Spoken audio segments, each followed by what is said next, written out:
11 years of Shameless. Bill, I'm sure you've talked to all these young people about it, but what percentage of actors ever get a show like this and then an 11-year run? Roughly 0% of the actors get to do 11 years. Yeah. I've been a fan of this show from the first season, and I thought, hey, I should be taping these so when they pull it off the air, I will have these. At no point did any of us think that it would run 11 years. It's been pretty phenomenal. And I would say two of us here, Ethan and Emma, you basically grown up on this TV show. How old were you guys when you started this? Emma and I were both, I think, 9 years old when we tried out for the pilot and filmed that year. And 11 years old when we filmed season 1. We were both 5th grade, I think. You're both in 5th grade. Emma, did you have any idea of where some of the edgier storylines were going? Definitely not. I mean, I don't think any of us thought that we would, still be doing it this many years later. I mean, Ethan and I just turned 21 this year. And we're officially older than Jeremy and Cam when they started. And yeah, it's just kind of crazy that, it's gone that direction. Now, for so long. I'm sure that this was also like an acting school for you guys, right? Definitely. Just working with the group of people that we've been working with, cast, crew, producers, directors, literally everybody. It's been such a learning experience. Beyond. And what a bizarre thing, first of all, that it ends with a pandemic. I mean, it really, when you think about it, it's like the most Gallagher thing that could actually happen. But what's it been like for you guys shooting during this? It's been a very interesting experience because I think, honestly, where Emma and I were before this, we both thought we were going to finish out the season before we turned 21. And it's still a crazy thing to think that we were going to end the show before we turned 21. But I think that also kind of made it more bittersweet. Now we get a little bit more time with everybody, but also at the same time, it's, was really strenuous to see everybody else that was part of this that so much, worked for everything. And I think it's just we're all very grateful to be back around each other and to have a consistent daily work life with each other that we love. Absolutely.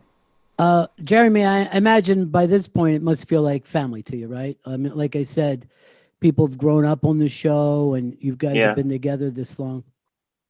Yeah. I mean, I think I've said it before, but other than my own, birth family and very few friends, the people on this show and coming back to this show year after year, it's been, one of the most consistent things in my life, for all of us, I'm sure. So yeah, it's going to be a very difficult thing to say goodbye to, pretty soon now.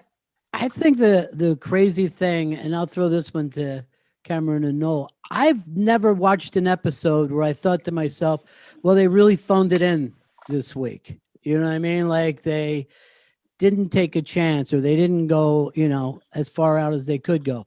That's interesting because we've been phoning it in for the entire season. I was going to say, is that why this is made a point of it? A question for us? Well, certainly season 11. Speaking of phoning in, Noel, Cameron? I've been watching the episodes this year, and Shanola, your episode where you go back, what do we call this? Hall of Fame? Is that the Hall of Shame? Hall of Shame, right? And I realized that Shanola is a vampire because she hasn't aged a bit. She's immortal. Yeah. Literally not aged a bit. She looks the same. She's getting younger, I think, actually. Somehow she looks better. Yeah, how it's working. She's our very own Benjamin Button. Steve, on the other hand, no, I really picked up on it. But honestly, I think that you guys have probably done maybe one of the sexiest couples in the history of television. And that pretty much started from the beginning, right? It really did. Our very first scene together was me behind him. Yeah. With a ball in his mouth. So it just started and kept Shameless all the way through. I mean, and then we had babies, and you know Right. what happens after you have babies. So it died down then, thank God. Yeah. Yeah, but you guys are like the relationship though, out of like Yeah. everybody on the show, you guys have remained, strong as Yeah, well. it's been really, it's been a gratifying. What, me and you, I suppose, romantic relationship, excuse me. Okay. Yeah, it's nice to have been able to take this ride with Kevin and Veronica and really go through their relationship and them trying to have kids and figuring out marriage and business. It's been really nice to have the relationship that I have with Steve Howie off screen, and then to have what we have on screen. So I love it. I know it's a once in a lifetime thing. Kate, you came in what season? Season 9. Season 9. So what was Yep. it like for you coming in when this thing had already moved to a certain point? I couldn't have asked for a more welcoming cast. I mean, everyone was so lovely from day one.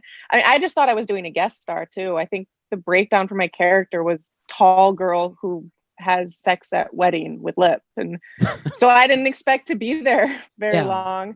I just thought, yeah, this is a cool show I'm going to be on for a sec, and everyone was nice on day one, and they're still nice to me. I don't know, they're like a family, and they've welcomed me in. I'm the latecomer, but I sure love these people. Jeremy, when did you guys realize that you would go on just past with Kate, that it would become more permanent? When did we realize? I think she came on. It was the first episode of season 9, right? Mm-hmm. And then back to 8. It was a couple episodes, off. And then I think when she came back in that episode 8, we knew that it was going to last. She would be around for a while. I didn't, but Christian, what about you? What season did you come in and start playing Liam? I came in season 8, I'm pretty sure, or season 8 or 7, I'm pretty sure. Yeah. How was it for you fitting in with the cast? It was very, like what Kate said, it was very welcoming. But at first, when I saw Bill and like his character, I was sort of worried until I realized he was just acting. Because when he sat down in his chair, I was like, okay, I'm not like standing next to this guy. He's scaring me. But when I really like got to know the cast and Bill, I was like, okay, like I sort of like dimmed down and I was more calmer. Bill, does that make you happy that you scare children? Is that go on the resume? It should. It's a good skill to have. Yeah, Scared children. It really is. Noel, you and Cameron have set up something really, really unique, and you weren't sure that you were going to be with the show permanently as well, right? Yeah, I believe Mickey's character was supposed to be a 1 season recurring. I believe was the or maybe a 2 season recurring. And then, they just kept bringing me back. Now, Cameron, is that also up to you whether or not you guys felt like you could find that chemistry, or? No, I wouldn't be here if that was the case. It's not. Completely up to him. I tell them every week, cut the character. We don't need him any longer. Get rid of him. I mean, I think that I think that Noel is downplaying it, but he did make the decision to come back to the show. And I think that was definitely a choice of wanting to continue the characters in the relationship.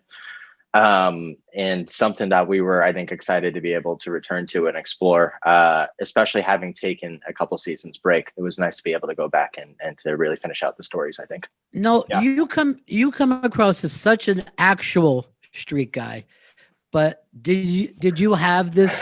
Did you grow up in a neighborhood like this, or? Yeah, the mean streets of Vancouver, Canada, man. You're a Canuck. Not at all. Yeah. No, I am definitely. Mickey is miles tougher than I am. Dude, I have to tell you, then you're a really good actor, because I live in New York City, and we always think of you as the guy who reminds us of different friends of ours. You have a very, very street thing locked in. And that's what I think makes the show work, of course, Bill. It's one thing to cast a show from the beginning, but to keep casting well as it's going along. How does that happen? John Levy, he's the casting director, and He has consistently brought in the most wonderful actors, perfect choices. He's about I think John Levy's about the best casting director in the business today. He's done magnificent work on our show. Yeah, I think that really makes all the difference in the world when you're going for 11 years. Now, you guys have to understand too, this whole thing about they say it's going to be recurring. That's what they say to everybody. You can have 3 lines on some show and they say, but it might be recurring. That's what they always say. Right. But every once in a while, I guess it works out in the life of an actor. I have to ask you guys this. You have no idea where the show or your character is going to go. Everybody in the show, I think, has been put through the ringer in some way, in an uncomfortable situation. Emma, what about you? I see you nodding your head. What was the most uncomfortable thing that you were asked to do? Gosh, there are so many. Honestly, I just, the first thing that comes to my mind is just being like really young, like 12, 13. I remember I had to do those scenes at the pool where those mean girls like put ketchup under like my bathing suit or whatever. And I've had so many scenes like kind of with that energy. And yeah, the writers really did throw me through the ringer and back. But it's nice because I'll get a lot of younger people tell me that they can relate to my character. They've been in situations, you know, hopefully not that horrible, but similar. So I'm glad that I can connect to people that struggled like Debbie did. Well, exactly, because you were the exact age that somebody would worry about this type of thing, and you're asked to play it. What about you, Jeremy? Anything you've been asked to do, you're like, oh man, I don't know. Yeah, I mean, a million things. I'm trying to think. I think like the earliest, you know, I wasn't as young as Emma and Ethan, but I was like 18 or 19. Very, very eager to impress. So whatever they wrote in the beginning, I had nothing to say about it. I just do it. And I think there was something, it was the first or maybe it was the second season where, you know, I was trying to seduce a teacher who was a pedophile to get proof that she was a pedophile. And I had to nair my pubic region in order to shoot a scene with fake hair in my pubic region to make it look like she was shaving me. And that was, looking back, you know, probably the most absurd thing I've had to do on the show.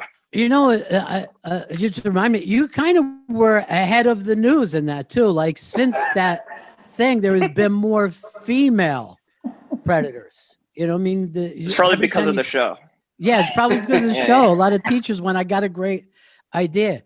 Ethan, what about for you? Anything that you thought was going to be tough to pull off? I feel like right around when I started hitting 13, 14, when they first started writing my Carl's first promiscuous storylines, I think that was like kind of through my head. I'm like, oh, this is kind of the stuff that I'm also gonna have to deal with on Shameless, but also having Cameron and Jeremy there too, being older brother figures, definitely made it, you know, be able to go ask questions like, how do you, trying to learn how to be a respectful young boy in situations too, and also still have the questions that you have while being in a professional setting. I think that was some of the things that stood out to me when I first started seeing stuff like that.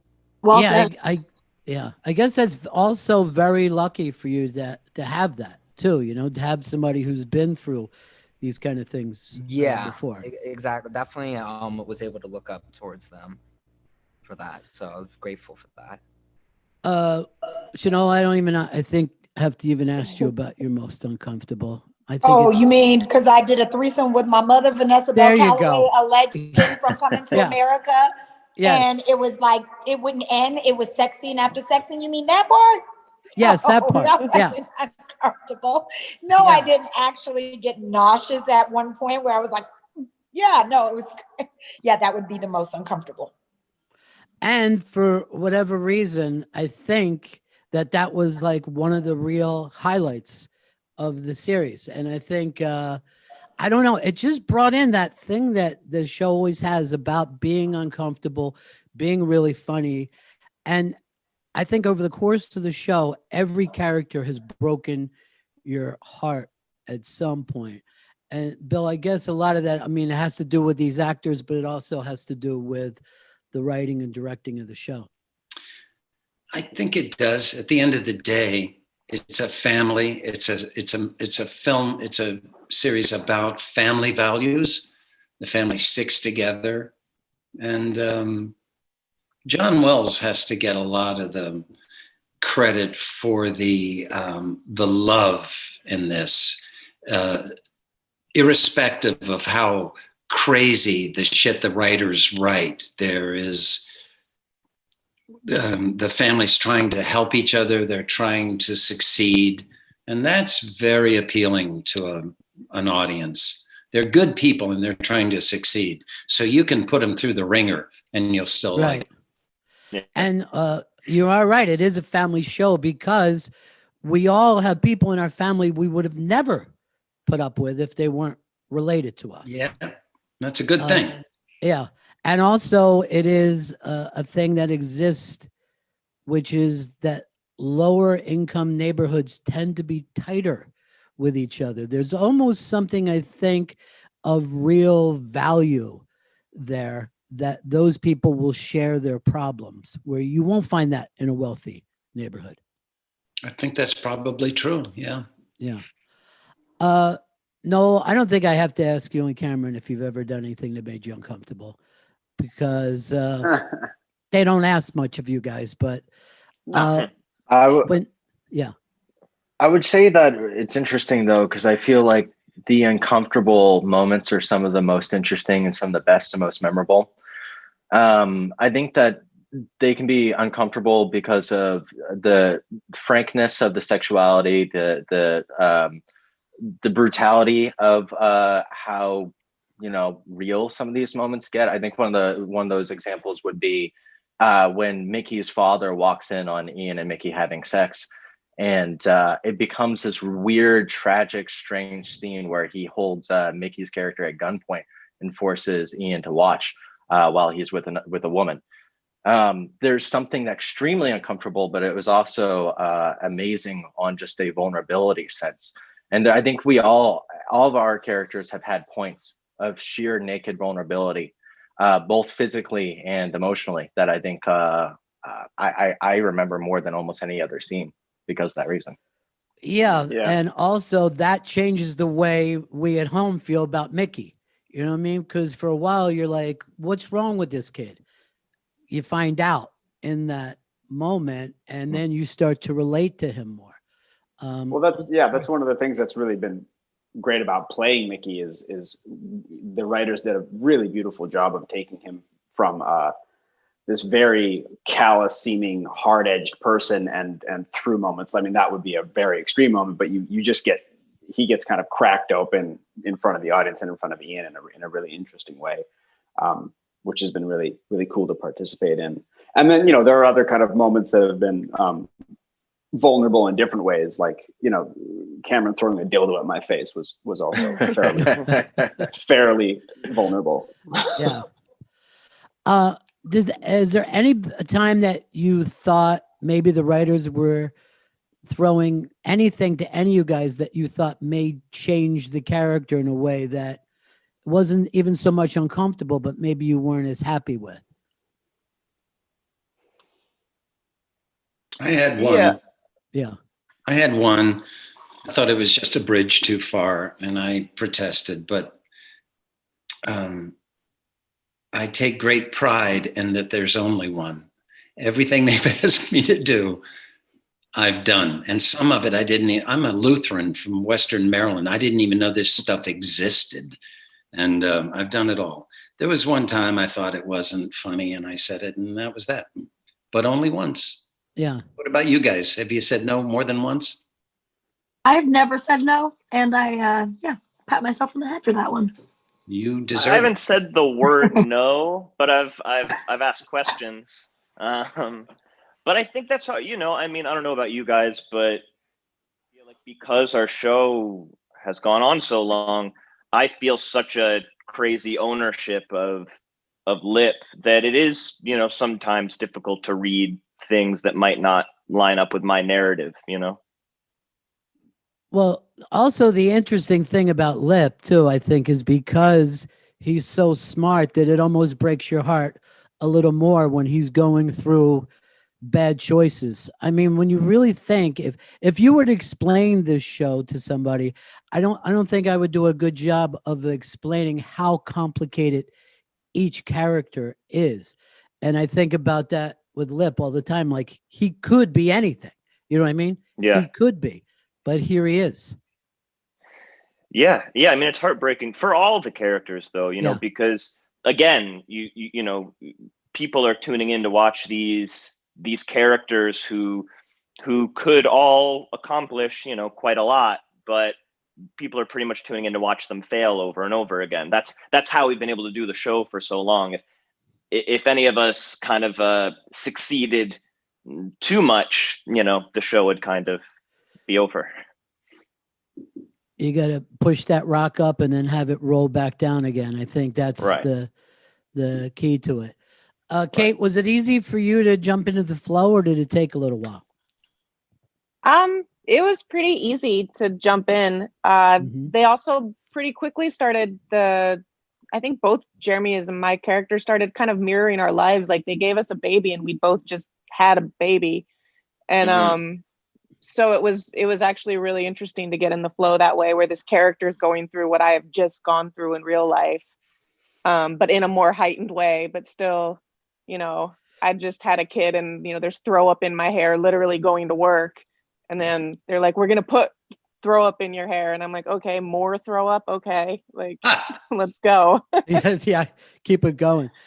I have to say, if there's anything that I didn't expect to seeing Carl becoming a cop, I think that's a storyline that I never would have predicted. How did that start to come along, Ethan?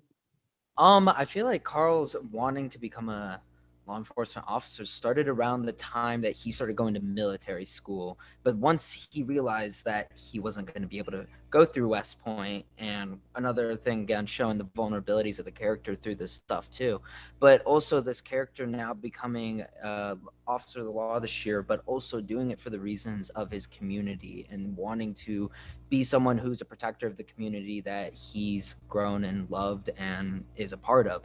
And I think that's where it's going to be a really interesting subject to narrate this year and throw Carl's in this position to where you would never expect to see him in this position at all. But now you'll start seeing him actually be the voice of opposition to what people honestly see people of the law in a lot of these situations in low-income neighborhoods especially. I think about all these characters and that we're, the way the show is ending. Have you guys haven't shot the end yet though, right? Because of the pandemic? Is that the reason why? We're still shooting. Yeah. I mean, yeah. We're on episode 8 of 12 at the moment. Yeah. Now, does everybody know where the show is going to end? No.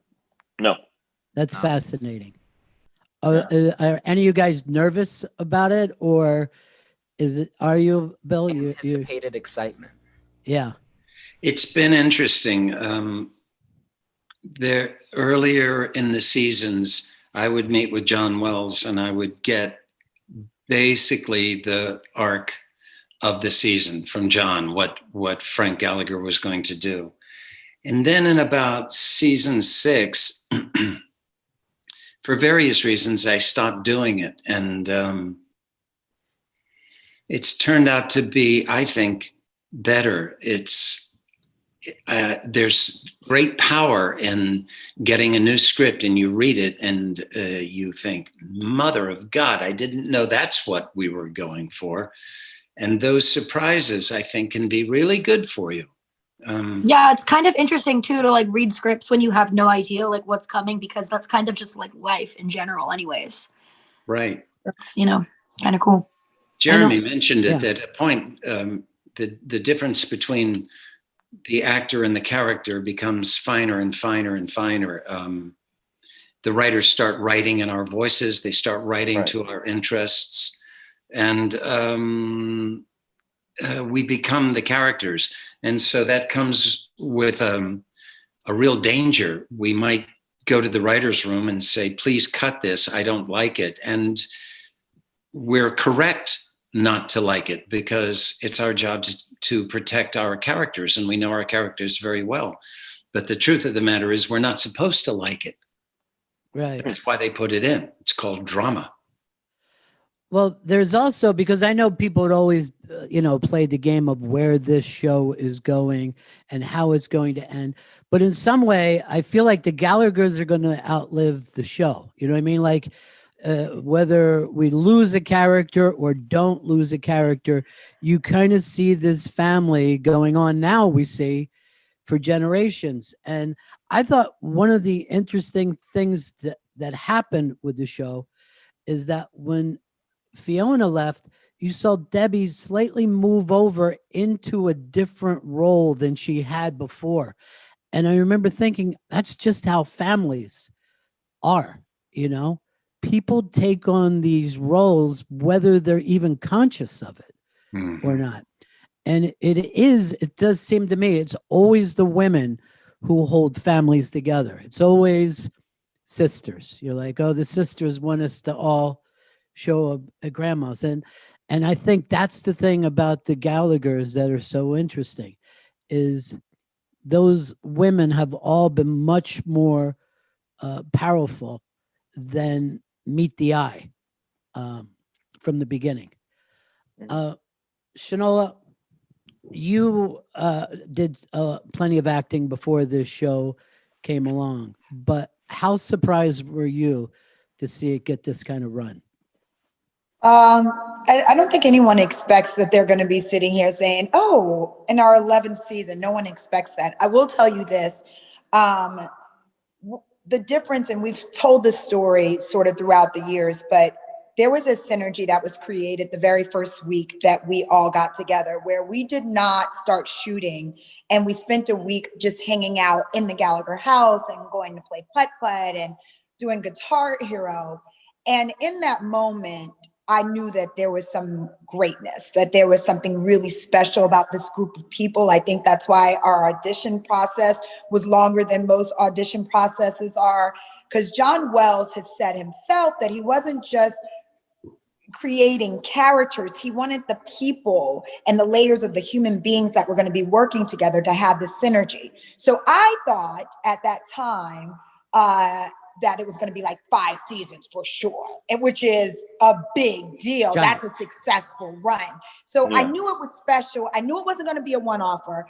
In my mind, I told them, and I was like, this is going to be 5 seasons. We're going to watch the kids have their little boyfriends and girlfriends. I didn't think I was going to watch them have their houses and go through breakups and cars and all of that was way more. And watching like my brother have babies and get married, and that part I didn't see. I saw the 5-year run. So it's incredible. But what's most incredible to me is not the fact that we've been doing this for so long, but we've done it with such integrity, for a love and respect for one another. It is very rare that you get to work with people that you actually truly love and that are good people. Yes, these are fine actors and they play the hell out of these characters, but every single person on this show is a good human being that cares about other human beings, and I'm honored to call them family. So it really is something that I cherish, because I cherish the human beings that are in front of the camera and behind the camera. And it's truly, truly a blessing that we've been able to do this for over a doggone decade and still love each other. And we laugh a lot still. And it's not like, peace out, I don't want to see you when we're not working. I mean, it is for the first week, but then after that, we're like, get together. Yeah. But so it's really been an honor to watch these human beings grow and evolve, and to really just be stand up. And it really, Bill Macy as the captain of our ship, I've worked with him he doesn't complain. He has every reason, being the legend that he is, to be a jerk. And he is still so hungry and passionate. And it makes all of us want to still keep that hunger and passion, because he still has that 11 seasons. And Bill didn't need this job. We all needed it. But Bill didn't really need it. He would have been fine. And so to see that, it really starts at the top. John Wells, Bill Macy, and that's why I know we've been doing it for over a decade. Yeah. Some of you guys that were younger, I'll go to Cameron and Jeremy for this. Did you realize who William H. Macy was? William H. Macy, when you started this, was that already in your wheelhouse? Yeah, that was huge. Yeah. I was really familiar with Bill. I wouldn't have called him Bill at that time, William H. Macy. Huge fan. And when I got the script, I think, he must have been I think he was the only person kind of attached at that point. And I think that's what, before having read it or anything like that, that's what got me excited about the job in the first place. I used to tell my mom that I wanted William H. Macy to play my dad in something. Believe it or not. Right? Yeah. That's because I grew up like watching like Fargo and a lot of the incredible movies that Bill was in. And there's not that many people with like strawberry blonde hair and that kind of stuff in the industry. And he just looked like someone who could be my dad. And I actually remember saying that to my mom. So I was when I saw his name as part of the cast, I think he was the only person attached when I was auditioning. He was pretty much the main reason why I was pursuing the role. Wow, that's crazy. I had no idea. Yeah. I think that's amazing too, because we were talking about how tough it is to get 11-year run with a show that you love, but it's also so tough to have a pocket full of classic movies. Like, how many actors, really, really great actors, can you sit down and start to count classic films that they were in? So that's the other thing about you, Bill. You just seem to be with talented people as well as your own talent. Lucky guy. No question about it. It's just luck. You don't have the eye for it. A lot of it is luck. Yeah. Yeah. I think I'm pretty good at reading scripts. You asked, did we know that this would go? Yeah. I saw Mark Mylod directed our pilot, and he did the pilot of the original British series. And when I saw that, read the script, John Wells, Mark Mylod, I thought, okay, I'm going to be working for 5 or 6 years like Shinola. I knew it. This is good. Yeah. Christian, I'm going to ask you, you're a young man. Did this change the way you feel about acting? Do you like it more? Or is it something you're going to stay with? Yeah, sort of, because you could build a family in a show. Because at first acting, I was just like, you could portray another character and that's it. Like, the people that you meet on set, you're probably going to see for like a day at a time, and that's it. They're not really going to be a bond. But when I got on Shameless, I realized how much of a family it would be. So I was like, okay, I really liked acting, because you can meet so many wonderful people and you could get taught so much good things about acting or just in life in general. And I was like, I really like acting on like what Shameless has created me to be a very good actor, in my opinion. Oh, good for you. Sure. Emma, I saw that just killed you. That his answer was so That was great. so cute. Yeah. So pure. Isn't it cool too that now you and Ethan get to play that other role that you guys had, the other actors play for you? Definitely. Honestly, Ethan and I started off more like, obviously we were just so much younger. We were more of like little siblings, and it's cool to have kind of more powerful storylines now that, they're just more edgy. I also think that it's amazing that you could have this kind of show that's about, all these crazy things. But if you think about it, this symbolizes everything that we've gone through this year about how some people in this country are left behind. The fact that we've had the pandemic, so many people went unemployed, but the stock market doesn't crash. The stock market's doing great. And one of the things I think about with the Gallaghers is the way you always see them go in the kitchen and look for food. And I'm like, yeah, that's true. There's plenty of people who are like, is there something to eat in the house right now? And is that, I was wondering to the whole cast, is that the kind of feedback that you get from people sometimes, that this is closer to us than you think? Honestly, just kind of speak for everyone. One thing that coming from my perspective, especially growing up from where we were at Christian's point, and even younger, and stepping into this and not really almost like having this be a vessel of being aware of what other people are going through in the world too. It was very interesting for me to see people come up to me of any background, culture, and age and tell me, this is what I'm going through. This is stuff that I see, whether they're 76, whether they're 16. I see this in my DMs, and it's honestly one of the things that I love empathy, and I love that this is able to bring people together, and I love to be able to talk with people on it and be able to say, wow, this is something that there's extending to everybody in the world, no boundaries. Yeah, isn't it amazing how many people have come up to you guys and been like, my family is just like your guys' family? I'm like, wow, incredible. Absolutely. Yeah, and I mean, that is the thing that we've never lost over all these years. And I also think that you couldn't have picked a better location than the south side of Chicago, which has stayed in the news. And no matter who's in the White House, it still confuses them about how do we help folks in that part of that city. It's insane how many things came together for the kismet of this show. Noel, do you have any idea of what you're doing next or what you want to do next after this show? No, I'm really, honestly, I'm just trying to savor the last little bit of this because it's so unique to be, like everyone else has stated, it's so unique to be part of something that's been more than a decade of our lives, and I'm trying to be as present and kind of in the moment, as tacky as that might sound, for the last couple of months, and whatever the future brings, it'll bring. Totally, just like savoring these last few episodes. It's sad I got kind of sad reading episode 10 script last night because I'm just like, damn it, we only have 2 more to read. Yeah, sucks.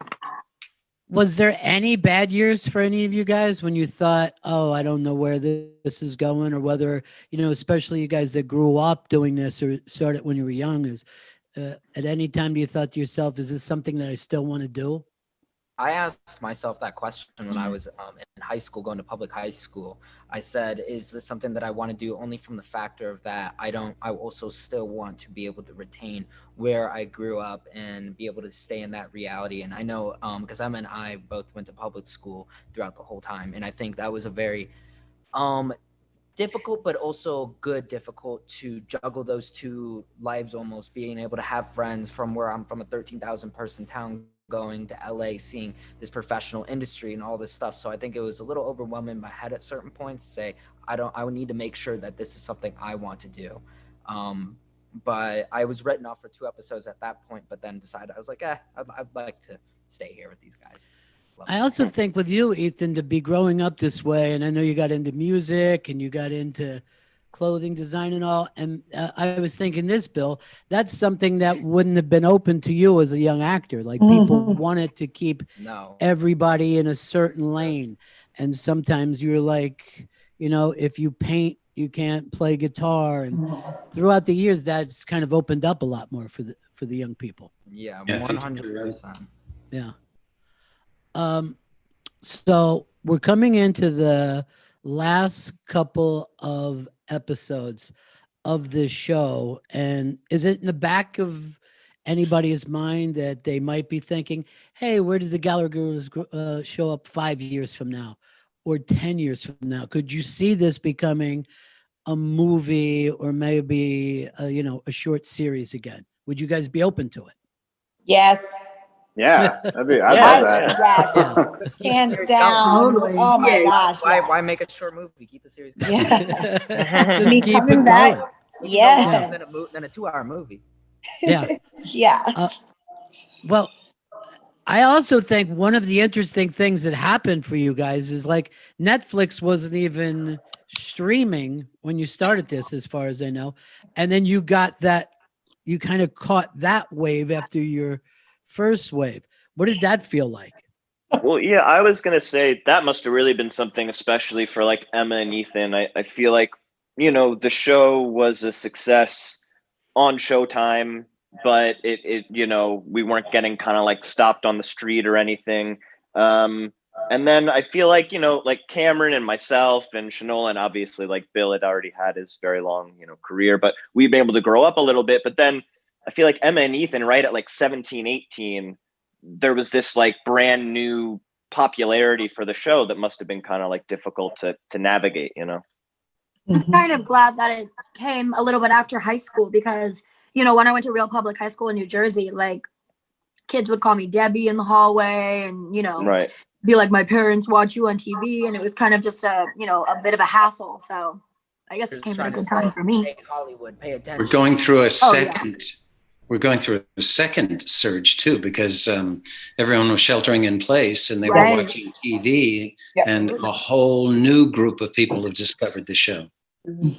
Which Sure. is, again, that was a way that you couldn't even view television No. before. The people will sit down and go, "Oh, I'll watch a 5-year series this weekend or over the next 2 weeks." And I do know over sheltering, I was always great to go, "Hey, Mad Men, is it any good? I might want to start that." You know, it became a thing for everybody. Has everybody stayed, or has anybody traveled over this pandemic at all? No. Yeah. Oh, I think so. You guys got to come back to see New York and see what's left of it. I think you get a real kick out of what we were able to keep. Saw And it's pretty empty. yeah, it's pretty empty. A lot of the buildings are empty, but I'll tell you this, especially for Christian, Ethan, and Emma, I think there's going to be a renaissance in New York after this is over. And I think it's going to be the young people again. I think what's going to happen, well, is the same thing that happened in New York in the 70s, where people thought maybe it was done and only young people show up and they're able to live here and afford to be here, and they start creating a bunch of art and music that we haven't even seen or thought about yet. And only Emma and Ethan can afford to live there as young folks. When did you come into New York with? Was it with Mamet, Bill? Yes, I went back and forth to New York a good bit, but I did about a 10-year stretch in the 80s. Right. It's the 1980s for the rest of the 18. Yeah. So we're getting ready to wrap this up, but is there anything anybody would like to talk about of something that you know, a memory that's come up or an experience from the show? I'm going to start with you, Christian. What is something that happened with this show that you didn't expect? For me to actually, like what Kate said, or what like sort of Will said too, just to still be on the show. Because at first it just said guest star thing. So I was like, okay, an episode or two. And then when I got the script audition, it said just a friend of Liam. So I was like, okay, I'm just going to be a friend. I'm going to be on for like maybe an episode. That's it. And then I figured out I actually was Liam. And I was like, wow. And then I didn't really get to watch the show, but seeing everybody's like happiness being around each other when I was on set, I was like, I knew this is going to be like an awesome like set family.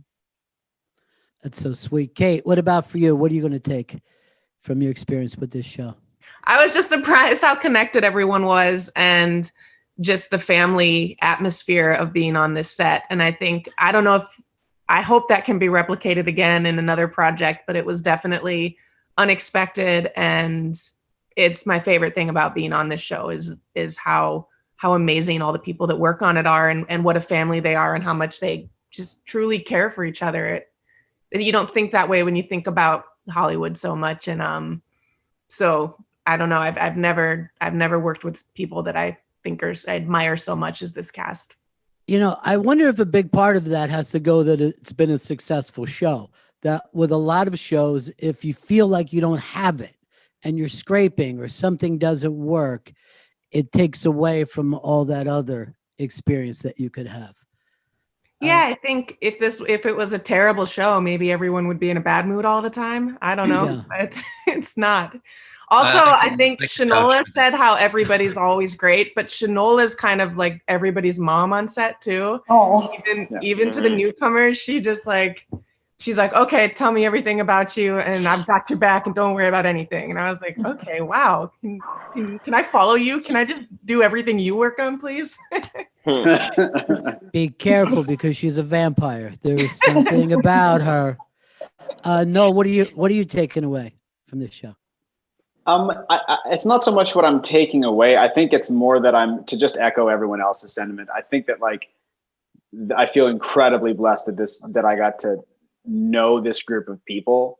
The people who've been here from the beginning and the newcomers. It's a really beautiful group of people, and it's an incredibly talented group of people, and also very down to earth and grounded. And I'm, more than anything, I'm just sort of looking forward to seeing what everyone else will do, and that what everyone else is going to be doing, because I kind of think that there's going to be a lot of really, I think all these people are going to go on and do some really cool stuff, and I can't wait to see it, and you know, hopefully get to work with some of them again. That'd be a dream come true.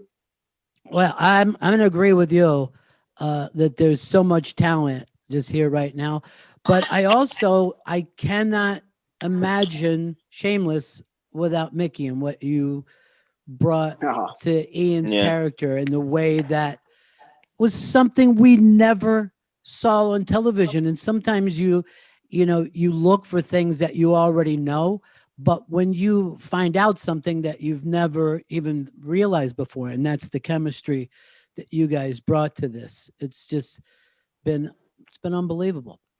Thank you. Yeah, it's been beautiful to play. Yeah. What about for you, Cameron?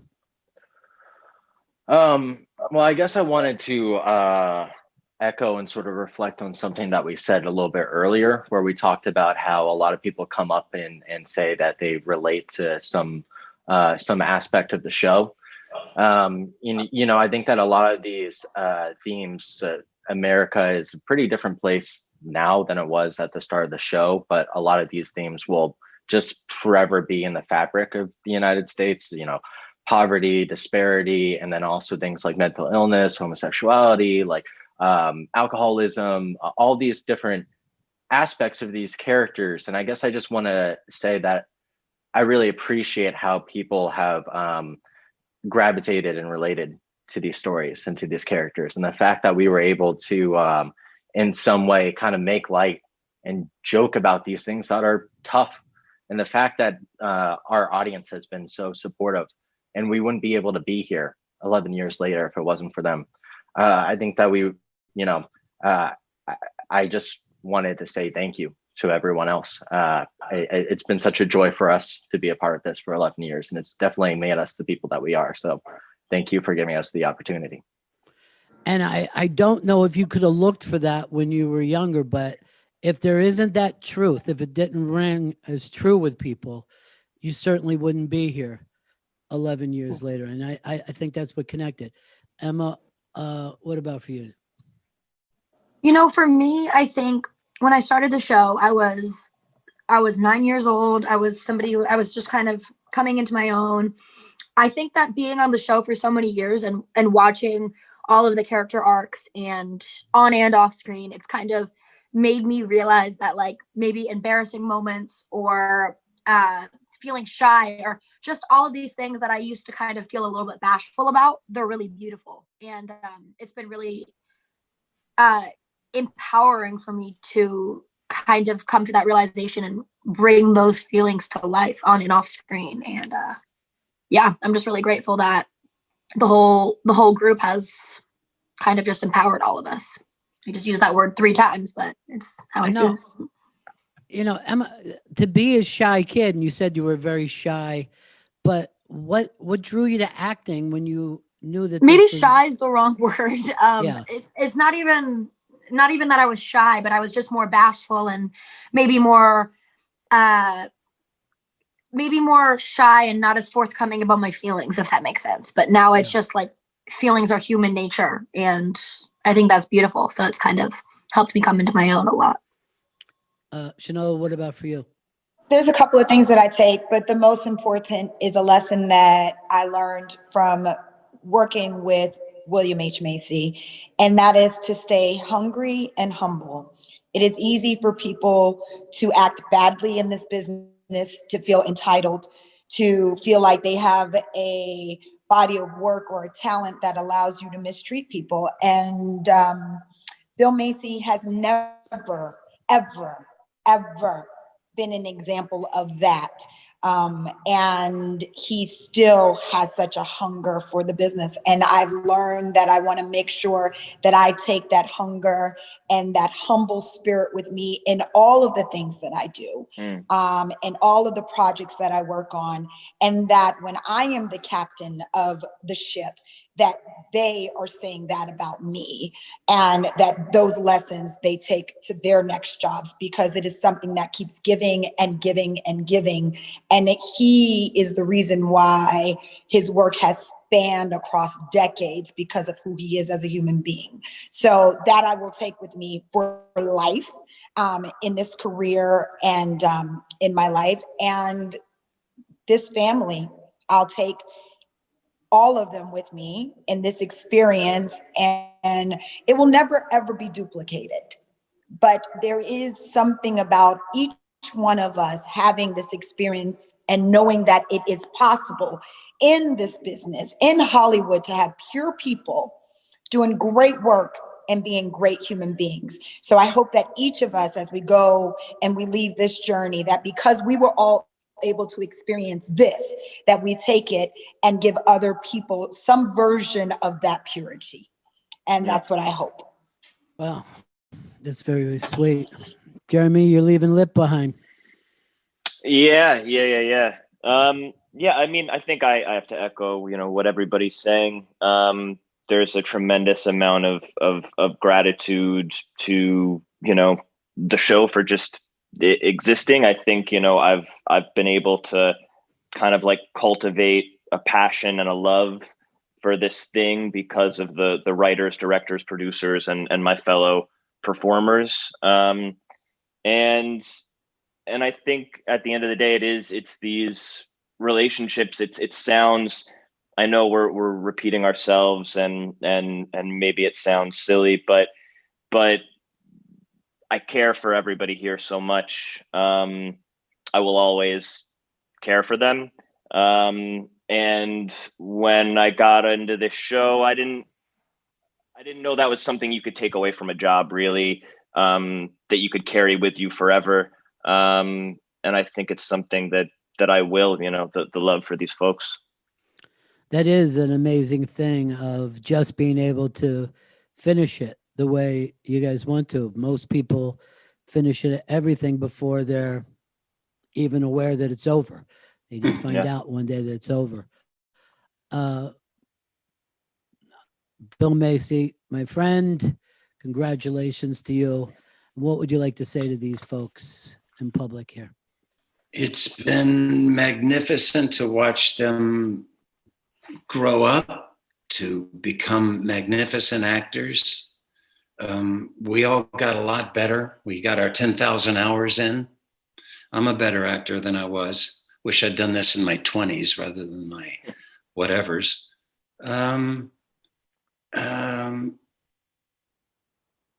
John Wells and Michael Hisrich, who run this show, I don't know how they do it. John in particular has a magnificent amount of talent, and he has kept this thing right in the groove for 11 years. And I'm in awe of him. And I guess other than the fact that I can't wait to run into you guys in 5 years when I look at the call sheet and we see each other, it's going to be a sweet, sweet moment. But the fans, they are such an eclectic group of people that love this show. The people that I would expect love it, they loved it, and that's people in their 30s and 40s. I'm always gobsmacked when someone in his or her 70s walks up and starts talking about the show very knowledgeably. And the other end of the spectrum is talking to someone who's 15 years old, who's seen every single episode. And I think, where are your parents? But we have such a wacky, wonderful, huge number of fans of this show. And it's been really my pleasure to run into them. I love you guys. Love you. There we are. guys. The cast of Love you Shameless, Love you all. Likewise. finishing the 11th season, working through the pandemic. Congratulations to all of you. And I hope to see you all the next time coming through with new projects. Take care, everybody. Thank Thank you, you, Rob. sir. Thanks. You all. You guys were great.